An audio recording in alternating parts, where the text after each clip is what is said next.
So I am stunned by the Republicans concerned about the delay in the delivery of certain government services as a result of the shutdown, but have shown absolutely no concern about permanently and devastatingly cutting those same services.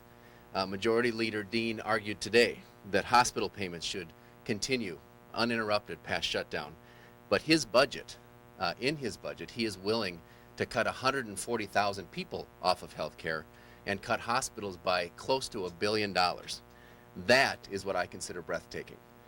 Feigning outrage over a shutdown, going on TV with ads that spread lies, repeating those myth truths in press conferences and in committee hearings, that doesn't do anything to stop us from getting to this devastating government shutdown, and neither does standing up for special interests and protecting the richest 2% of Minnesotans. We should be focused on a solution. We can get there. And I look forward to having those discussions in the next 2 weeks. I think it's all politics. All that's going on here, it's all politics. The governor's doing this, and it's all political. What do you say to respond to that? I think that there's some very important values at issue in this discussion that we should be focused on, and that is whether we're going to be a state that is going to make sure that everybody can succeed, that we build a strong middle class, or whether we are going to continue to protect the richest 2% of Minnesotans as part of this budget deal. That's what this is about. So, Leader, how does Governor Dane's petition protect the most vulnerable, which it says it does when they don't pay nursing homes, when they don't pay hospitals, when they don't pay group homes directly? I mean, how does that protect, at the end of the day, these individuals who are in these settings and may need, continued services? Well, there are serious consequences to a shutdown. It would be very easy for the Republicans to avoid all those by actually compromising for the first time in this session.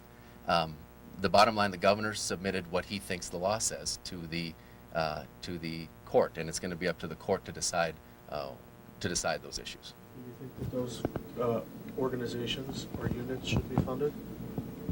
I think that the Constitution is pretty clear about, or there's some clarity in the Constitution about what can be appropriated, but I think, again, it's going to be up to the courts to decide. Well, what do you think? I mean, you obviously are in a position where you're a I haven't leader studied of the law. caucus, but you're a lawyer. So I have, but I'm not that kind of lawyer. But, I mean, what do you think about the fact that, don't you think nursing homes should get funded? Aren't they considered essential? What we need to do is actually get a budget passed and do our job as a legislature. The legislature left here on May 23rd. The Republican majorities passed a budget that they knew would not be signed by the governor. They took the risk that this is going to happen, and now we need to get back to the bargaining table with meaningful and good faith negotiations to avoid a government shutdown altogether.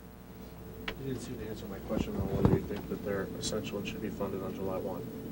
So I think that, of course, I think providing services to people are important, but it's a legal question, not a question of whether I think something or the people of Minnesota think something is important. It's going to be for the courts. Representative Lencheski seemed to go out of her way toward the end of the meeting trying to encourage leadership to think a little harder about compromise and offered her assistance along those lines.